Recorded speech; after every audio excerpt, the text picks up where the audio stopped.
And so before we go too far into the main conversation though, because we're operating with the, in the itadokun cycle, and the messages that we're sharing are live messages. These are messages that aren't based on research, and they're not based on intellectual stimulation.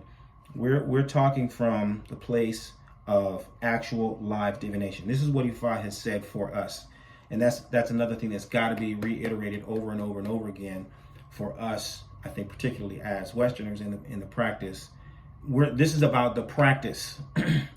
We're studying it and we're intellectualizing it in a way, but the driving force is the actual practice. This is itadokun that was cast for our community for a reason, because Ifa says this is what you need to know in order to align yourself with the principles of life and creation and progress. Okay.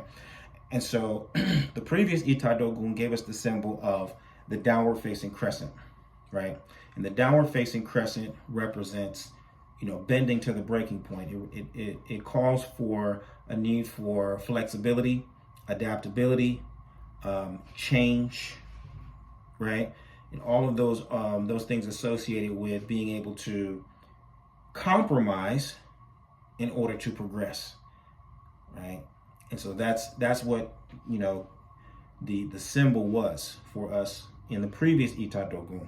It's the ability to compromise, the ability to be flexible, and in so doing, you'll be able to triumph. You'll be able to win, right? And so, assuming that we learned those lessons, we internalized those principles, we activated those practices in our lives. Now Ifa is showing us the way forward in this itadokun cycle, and the symbol is what we call the wizard's head, right? And the wizard's head is it's an upward facing crescent now, right? It's the crescent moon, and there's a head that is nestled above the crescent moon, and that head is surrounded by stars. Okay, we call that the wizard's head, right? And that symbol, the crescent represents the bowl, the gourd of the iyami, right? The gourd of iyami. Now, the gourd of iyami is the container of their mysteries, right? Everybody has a gourd, right? Everybody has a gourd. The gourd contains all the mysteries. In the old days, that you would keep all your deities in gourds. That's a bowl. It's kind of a traditional bowl, right? So this gourd represents the container for the iyami's mysteries. The head represents literally a head, a human head, consciousness. And the stars, the head and the stars together represents the ability to see in the night, which basically is identifying all the transcendent capabilities. This is the ability to transcend physical limitations. Right? If you can see in the dark, then that's a supernatural skill, right? But it implies all kinds of supernatural skills, the ability to do all kinds of things that ordinarily the physical body wouldn't be able to do. And if you think about dreams, right? Dreams really epitomize and give everybody a glimpse of, yeah, we can all see in the dark. We all have this capability to transcend our physical limitations. We can be asleep and we can smell things, and we can hear things, and we can feel things, and we can travel to places that physically are beyond our capabilities. We can even see things that the person in my dream looks like looks like Morgan Freeman. But when I look at this person, I know and recognize this person as my little sister. Dreams have that capability, right? You're literally looking at someone who looks like Morgan Freeman, but in your consciousness, they register as an entirely different person, right? So those little distinctions, those little ways in which your consciousness can transcend the physical reality represent these supernatural powers, right? It doesn't have to be that you can use your eyes to burn through wood, or you can punch through walls. You know what I mean? It doesn't have to be like that. It just means that a supernatural power is just as simple as being able to see something that other people can't see with the naked eye, hear something that other people can't hear with the naked ear, to feel something. You walk in and you sense something. There's a presence here. I feel it and I know it's here. No one else knows it's here. That in and of itself is enough for us to recognize supernatural power. We get all of that in the wizard's head. And those are the things that sort of fall into the realm of the iyami. They have a heightened level of sensitivity and a heightened range of influence and access. These are some of the things that kind of epitomize their abilities. And that's very important for us understanding what this symbol means to us in this particular time. It's an indicator of a heightened set of capabilities. You have access to more possibilities. I'm hesitating because I don't want to say power, because when certain words trigger us and send us off on a tangent. You say power, then people automatically get lost. And that's kind of what I want to clarify today. When we talk about iyami, people get lost because they think about power and a certain kind of power.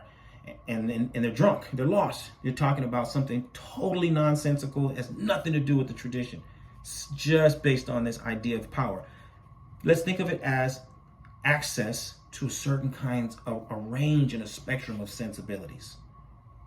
Very subtle, very simple, just as simple as what happens to you or happens for you in your dreams, right? And so the wizard's head is letting us know that is the energy that permeates the moment right now, and we're being called or invited to gain access to that energy because it is what is present. Okay. So before we go further, let me just clarify in a couple of ways what we call iyami. Okay, what is this thing we call iyami? Iyami is known by a lot of different names. I'm going to share with you 5. Okay, we have aje, not to be confused with aje, which is money. Right? They're spelled the same way, but they have different intonation and mark. AJE. This is aje. J. The J here is manifest. When we make ebo, sometimes there's certain people can chant different things when they make ebo. But when I make ebo, if I ko jek ebo now, feel romila ko jek ebo now, da. If I ko jek ebo now, da. If I help the sacrifice to be complete, help the sacrifice to create and manifest, basically. But if I ko je is the same J as aj. Aj is one who manifests. One who makes things happen. That's aj. If you look it up, it's going to say witch, though. If you look up the word aj, it's going to say witch. But it doesn't really mean witch. It means someone who can make things manifest. Okay? We have Awon Agba Lagba, or Awon Agba. Awon Agba Lagba, or Awon Agba. Awon Agba is, Awon is them. It's a group. Elders, a group of elders, implicitly elders of the night, right? Awon Agba Lagba, or Awon Agba. These are the elders. So from that one, you can see iyami they're like egbe in the sense that they're always plural. Shango is one. Obatala is one. Oshun is one. Olokun is one. But iyami is multiple. You're not talking about a person. You're talking about a group. By definition, when we're talking about the iyami, we're talking about a multiple energy. It's a group, like egbe. Egbe, there's not one egbe. You're not talking about an individual. You're talking about a cluster of entities. Same with iyami. So Awon Balagba is the elders, and it implies the elders of the night. Another name that we call them is Awon Eleye. Awon Eleye.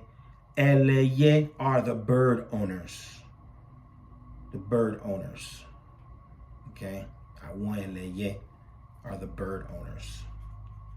These are the people who have the bird power. Okay?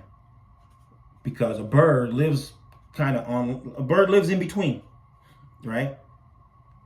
They can go on the land, but birds don't really live on land. They're comfortable on land, but they live primarily in the trees and they fly in the sky. So they defy all the rules of other land animals, except for like bugs. Insects are the only ones who share this space, right? So the birds they're magical because they live in this in-between space. They can be on the ground, but they're in the air. They can go on the water, but they can go in the air, right? We go hiking and we're walking along the path in the forest, and all along the forest you can hear them. Then there's 5-6 different kinds of chant or calls are going on, and they're communicating with one another. They're communicating with one another. They're talking about you. You can't see them though, but there's so many of them, and they're talking about you, and you're looking into the trees and you cannot see them unless they want you to see them, right? And they'll pop out and then boom, they're gone again. So they're mysterious, the birds, because they're there. You can hear them. You can get a glimpse of them, but they're hidden and they're able to talk to each other about you, and you have no idea what's being said. These are the bird owners. Power, right? And then we have Iyaami Osoronga. Iyaami Osoronga is another term for my. So then when you get to Iyami is what we call a euphemism. A euphemism. It's something like it's a term of endearment, right? Or we say iyawa. It's something that we refer to them to evoke a gentle, kind, loving sentiment, right? Because everywhere in the world, but in Yoruba land, which is what we're talking about, iyani, mother is golden, right? A mother is a deity. There's a proverb that tells you mother is a deity. Mother is orisha. So mothers are cherished in Yoruba land. So to call the elders of the night our mother, it's a euphemism to evoke this idea of love, of nurture, of care, of respect. Okay, it's a euphemism. It isn't intended to be like that's their name. Like Shango's name is Shango. Obatala's name is Obatala. Iyami is a euphemism. Maybe you could liken it to an oriki, a praise, right? But that's how we refer to them. Iyaami Osoronga. And then from that you could just say Iyami, right? Or Iyawa, my mother, or our mother. Those are just some of the ways that people can be referring to the same force that we're talking about, that in English, we would just say the witches. But none of those terms that I gave mean witch. None of them. None of them, right? So when we say witch in English, it's just an approximation of this energy, an approximation of this entity. It really should be left just like Ori. Ori is when you say Ori is the head, not exactly, right? Not exactly. That's just an approximation. We're getting close to one of the meanings of Ori is this thing. But if you leave it at that, you have clearly missed the point, right? Ori is many, many things that we don't have an equivalent in English. One of the things is the head. Iyami is the similar kind of a thing, which is just an approximation.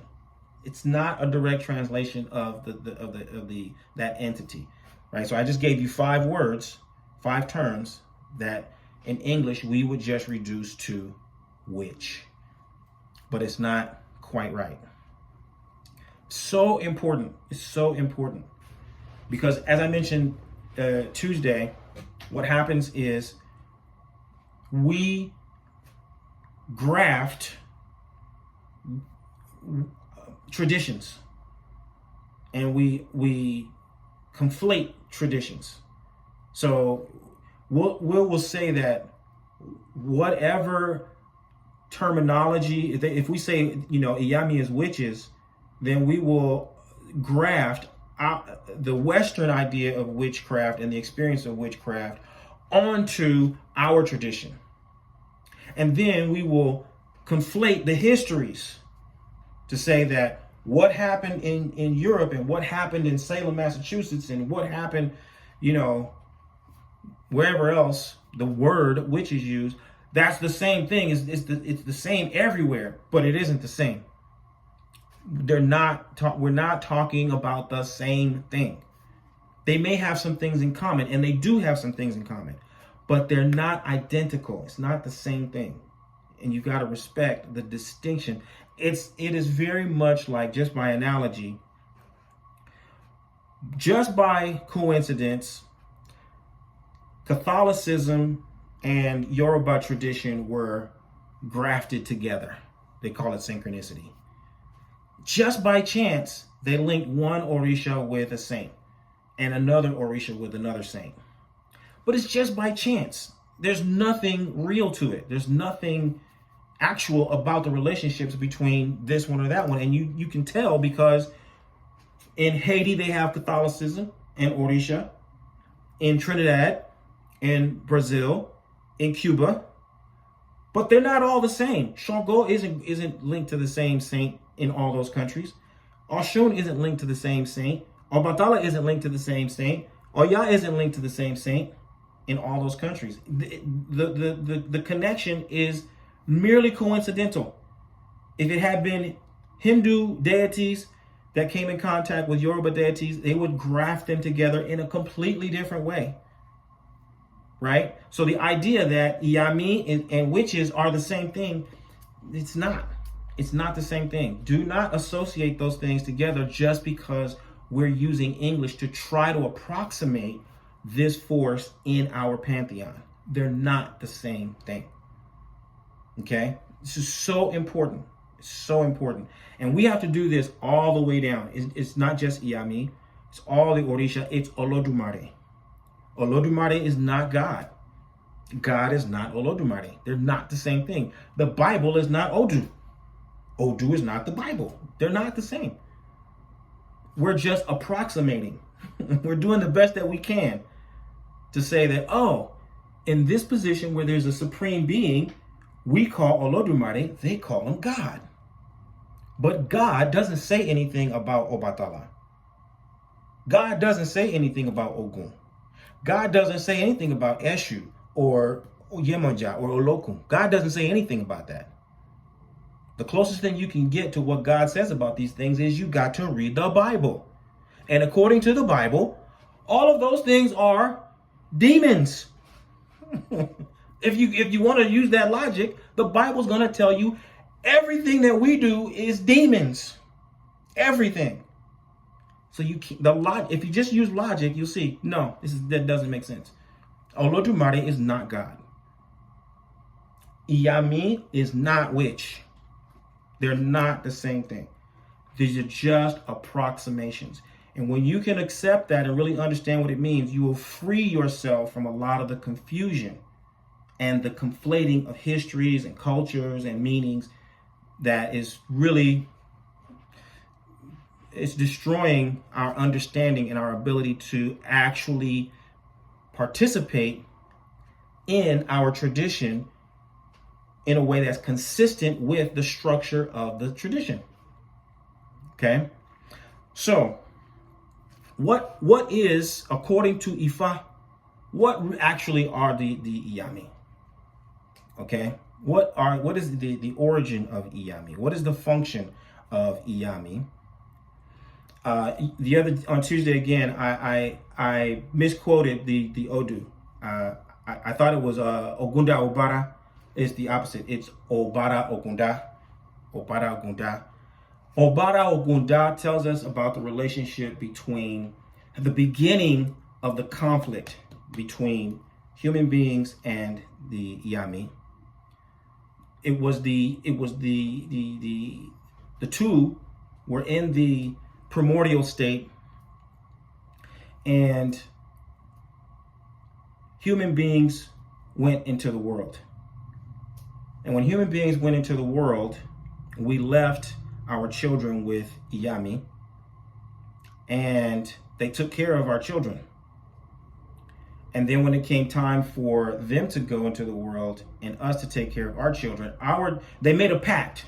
They said, we promise that we're going to take care of one another's children. We'll never harm one another's children. We'll never allow any harm to come to one another's children.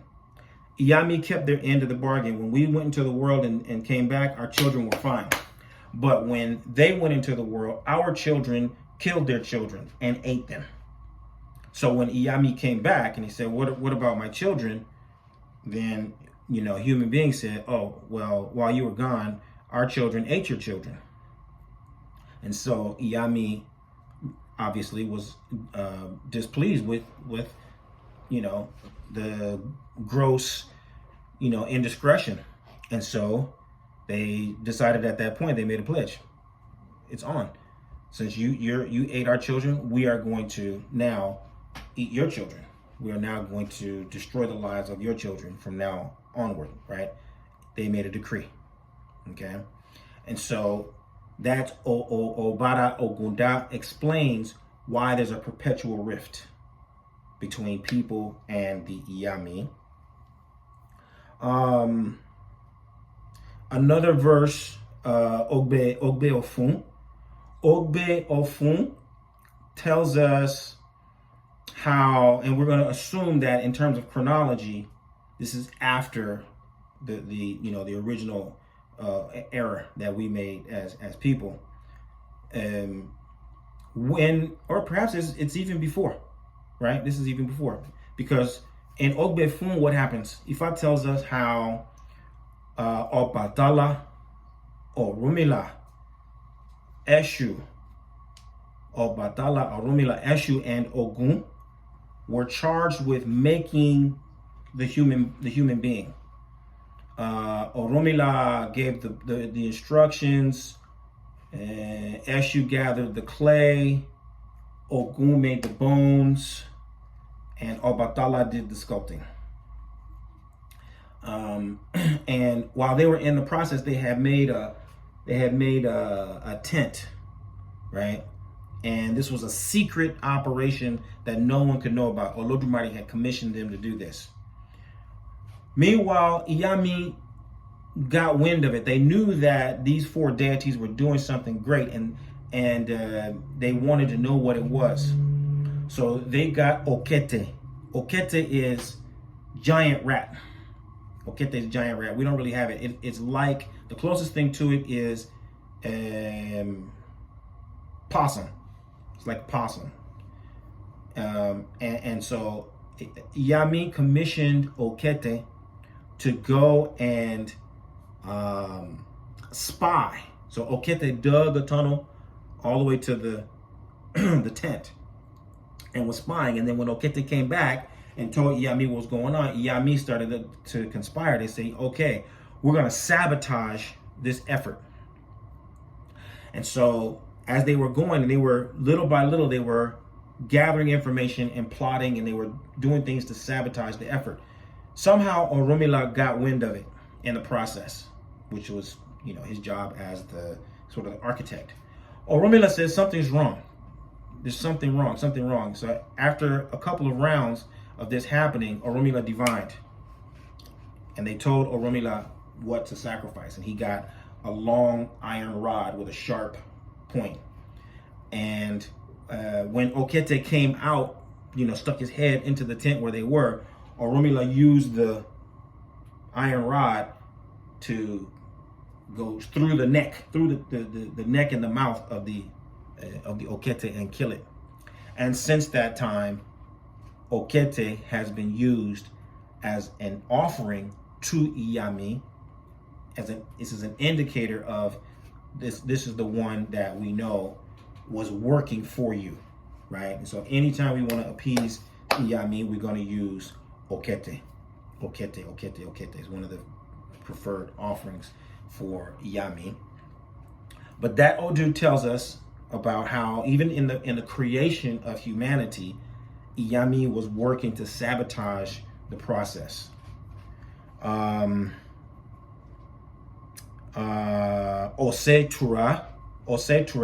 Osetura tells us how when the Iromale were coming to the earth, Olodumare sent 8 as his emissaries. Ejiogbe, Oyekumeji, Worimeji, Idimeji, Oromila, Eshu, Ogun, and Iyami. Right? All of them were sent, and all of them they were given code names and these code names were embedded with the role that they would play in bringing things into balance here in the world. So Iyami was sent as part of the entourage to balance and organize the world, right? So that's another dimension of Iyami's work and function here in the world, right? And that particular verse is important because what it does is it gives us an indicator that Iyami is antagonistic. Iyami is problematic, but Iyami is not one-dimensional. Iyami was created by Olodumare, and Olodumare saw fit to send Iyami into the world to help create balance in the world. So Iyami has a divine function that Olodumare has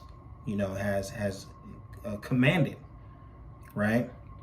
And then there's another verse of Irete Meji that tells us how the Iyami came to the earth. It's a long verse. It tells you, but this is the way the verse ends. And I wanted to write down these few notes. They will not allow their victim to sleep. The bird might carry a whip. The bird might carry a club. The bird might carry a knife. The bird might become a ghost. The bird might become an orisha. In order to bring fear to those to whom it was sent. Such is the history of Eleye. This is how they are. And so, again, you see how fear, the menace,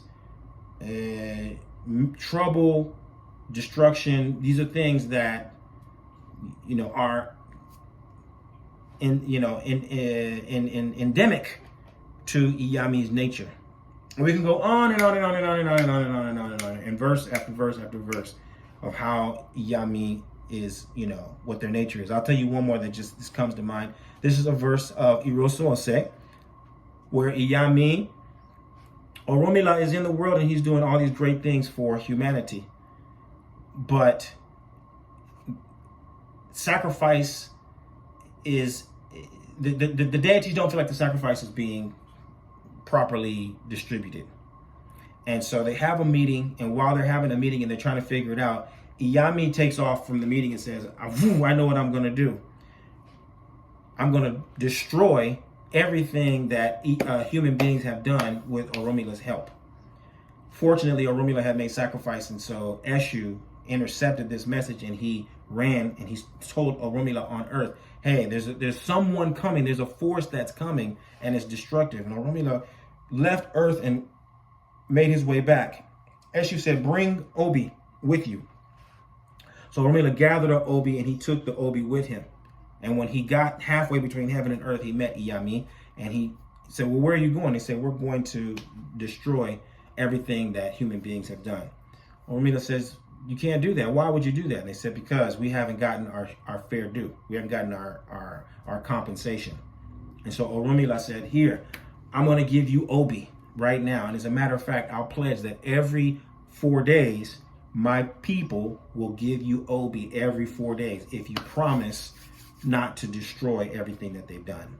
Iyami accepted that offering. And so every 4 days, human beings give Obi.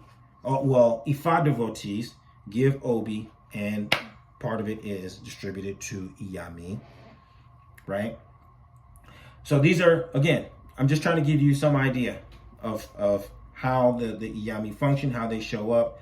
And you can see that, you know, at least in that spectrum of verses, it tends toward a bit of a menacing force. It's a force that evokes fear and anxiety, but it's not a totally malevolent force. It's not what we would call a demonic force. It's just something that is synonymous with anxiety, antisocial energy, and evokes a certain amount of fear. Okay. Now, with that in mind, you have to wonder, what's the significance of the wizard's head to us? Why should we be approaching this particular energy, given the fact that it is, you know, there's a preponderance of negative energy associated with it?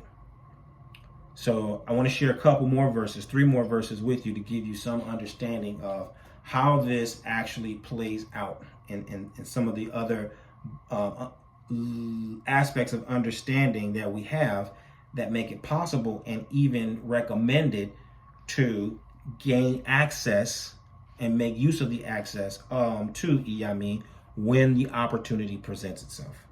Okay, so one verse, actually, this comes from our itadokun, right? Remember we saw Ogunda Kete, where Oromila traveled to Imure. You guys remember that verse? Oromila traveled. Oromila's at the top of his game. He's been doing things well. They told Oromila that he's going to have to, at some point, you know, master all the arts. And so Oromila decided, now's the time for me to go to Imure. And Imure is a town that is inhabited by Iyami. And the Iyami are known to capture strangers and eat them, right? And so Oromila says he's going to go. He makes Ebo before he does. By the time he gets there, the Iyami make a plot. They're going to capture him. You guys remember this verse? They're going to make a plot. They're going to capture Oromila. They're going to kill him because it's their annual festival. But before they do, Eshu presents himself to them. And he says, let's test this guy out, make sure that we can take him. And so he said, we're going to give him a test. And they said, yeah, let's give him a test.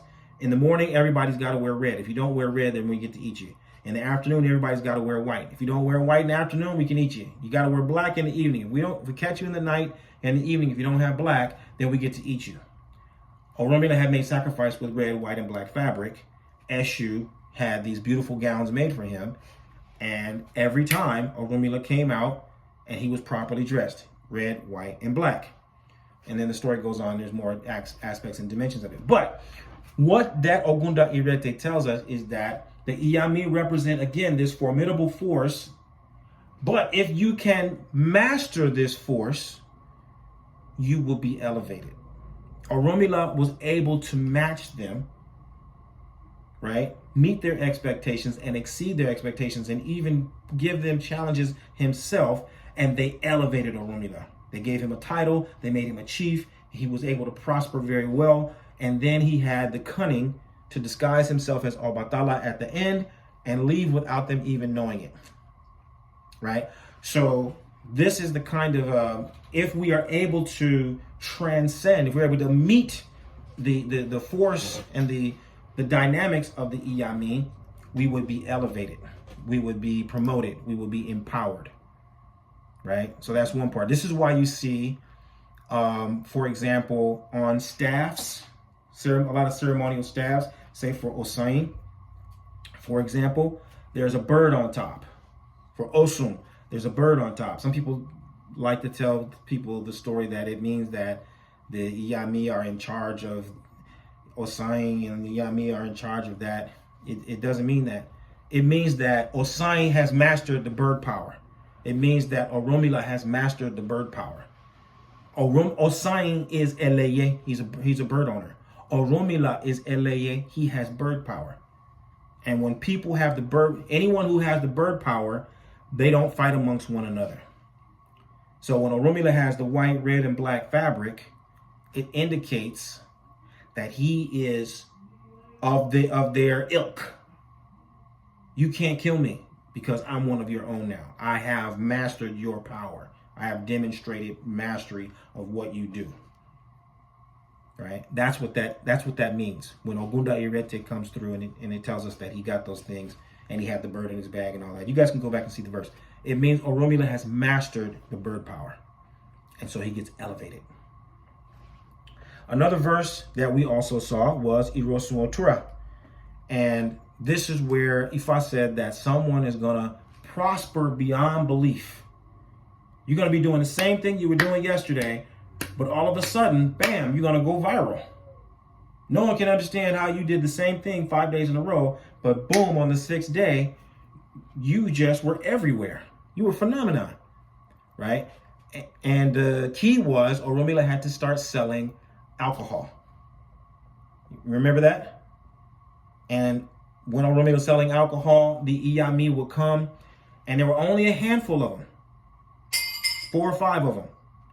And when they would come in, they would spend $10. And somehow, when Oromila would go to bed, the $10 would turn to $1,000 the next day. And the next one, she just would come and spend $30. But somehow the $30 would turn into $3,000 the next day. And day after day after day, this happened. The iyami came and they would buy alcohol from Oromila. And even though they spent a little bit of money, that money would grow exponentially. Right? So Irosu Otura tells us how when you have a support, just a few of the iyami, if they support you, boom, you can have, your success can be magnified beyond belief. Right? So that's a second example that we've already seen. And these are, verses that you can go back in Patreon and you can explore, because these Odu came for us and we explored them extensively. Another verse that we have not seen is Oyeku Awon. This is a great story. I love this story. This was a time wherein there was a competition where the craftsmen, I believe the craftsmen all wanted to, they were kind of auditioning for the king. And everybody had to show up with something unique and something special. And so the blacksmith went to consult Ifa. Oyeku Awon came. They told him to make ebo. They told him also to appease the iyami, which he did. And when the time came for him to compete, iyami showed up and they gave the blacksmith the moon. And they told him, and they gave him the moon, and they gave him a little gourd. And they showed him how to shift the gourd a little bit at a time. And he was able to basically, he gets credit for carving the moon, right? They gave the blacksmith the ability to carve the moon, or to get credit for carving the moon, right? And so he became recognized as the pinnacle. He was the best craftsman. And so he was chosen by the king. He was made very wealthy. He was given title. He was given elevation, etc. Same idea all the way around, right? The iyami can bless you with miraculous kinds of outcomes, right? And so this is the significance of the wizard's head for us. Because iyami, even though we face them with a considerable amount of trepidation and anxiety, We don't equate them with all wickedness and evil. We just deal with them according to what Ifa says do. And when we deal with them according to what Ifa says do, then we have the ability to master their arts, if that's what's called for. We get the ability to benefit from their support, if that's what is called for. We get to be blessed with certain gifts from them, if that's what's called for, right? And that's the way I was taught about Iyami 25 years ago, right? They're not something you are approaching because you feel like it. They're not something you're approaching because you want power. They're not something you're approaching because you are just of the opinion that they want to help you. That is not the case. That is not the case. For men, for women, for anybody, Iyami is impartial, and everybody can get a piece if you want to break the rules. They're not partial. They're not partial, right? And this is another part of the conversation that I see playing out today that's radically different from the way we were taught, like I said, 25 years ago. When you cast Ifa and the Odu says you go and you bring Iyami 1, 2, and 3, you take it to this place, you say this, you do that. That's all you do. After that, you leave them to where they are and what they're doing. Right? They are a secret society. They are a subtle energy. They don't want to be up front and center. They don't want to be they don't want everybody in their face. They don't want to be part of the party. They don't want to be, you know what I mean? That's not their thing. If they're in the party, they're going to be where they want to be in the party. They're going to show up when they want to show up. They're going to stay as long as they want to stay, and they're going to leave. They don't want everybody clamoring over there, give me an autograph, and that's not Iyami. That's not Iyami, right? Ashun, Oya, Yemoja, yeah. They're mainstream. They're out. They're public. Iyami is a different energy, right? It's a different energy. And so when the energy crops up, as it has for us right now, as the symbol for this particular Odu, then it's appropriate for us to approach them in the way that Ifa says approach them. And then when that period is over, when you've done what you need to do, you back off. And you go back to doing what you're supposed to do and let them do what they're supposed to do, and everything will be fine. But I don't want to give you the impression that the Iyami is your fairy godmother, and that Iyami loves you and cares about you and wants you to be sitting on her lap, you know, and be her favorite, you know. That's not Iyami. That's not Iyami. Now, I'm saying that based on what I know of the Odu. I share with you, 8 or 10 verses right now, and I could go and share with you 20 more without exaggeration. And in all 20, it's going to get more and more nail biter. Oh my God! I can't believe that. What? It's a super frightful energy, right? Truly. And I invite you, if you know people who are talking about the elders of the night, invite them to share verses with you about them inviting people to sit on their lap. Tell those stories. Let's hear the verses that detail Iyami coming up and giving you a big hug and a kiss. I want to hear those stories. I haven't heard them. All right. But Ifa says that the wizard's head is the energy, is the principle that predominates in our lives right now. And so we have this very unique opportunity to access this ability to transcend our physical limitations. The Iyami are present to enable us to go beyond our physical limitations, which is absolutely perfect for dream incubation, because it literally symbolizes being able to see in the dark. So this is the time for you to amplify your efforts, to really, really focus about exactly what it is you are aspiring to. Now, the challenge is your focus has to be relentless. Because if your focus isn't relentless and you get tipped into, let's say for example, you get prone to emotionalism and you get angry and you curse and you're gonna spill the, you know what I mean? You're gonna spill the blessings. Everything is like adding fire to the oil, right? So you can't deviate. You got to be really very focused and very grounded as you're, incubating your dreams. You got to be very patient, and people. Let's say for people who already maybe, let's say if we can say theoretically or conceptually have one leg in. You may have their ear, right? Some people are maybe farther away from Iyami than others.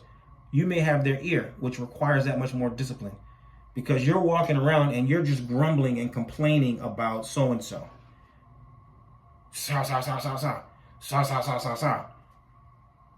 Right? And they overhear you. That's an excuse for them to go and wreak havoc in someone's life, right?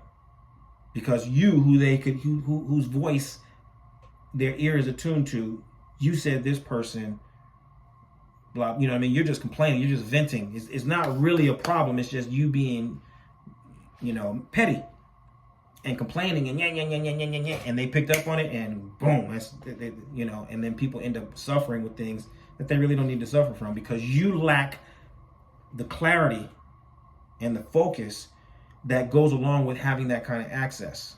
So you can't be careless. You can't be willy-nilly. You can't just be flipping, saying anything with your mouth. You got to know what you're talking about. You got to know who you're talking to. You got to know exactly what kind of outcomes you want to see happen. If you are a true believer, right? If you're a true believer and you understand that what kind of access you have, then you need to be responsible. It's like having a gun. It's like having a knife. It's like having fire. It's like driving a car. You can't just be doing anything you want to do. You've got to follow the rules. You've got to pay attention. Right? You can't just be careless. You cannot. So that's something that's also cautionary. Right? Iyami really forces us to sober up about what can happen with these subtle forces and not be willy-nilly. It's not a game. It's not something to play with.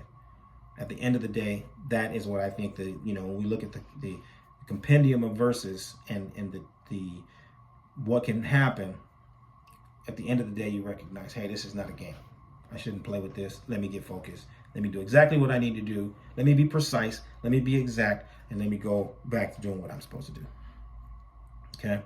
So I'm going to pause there and just make space for questions and answers at this point because it's been about an hour and I hope that you got a couple of questions. So let me pause here and then let's see what's going on.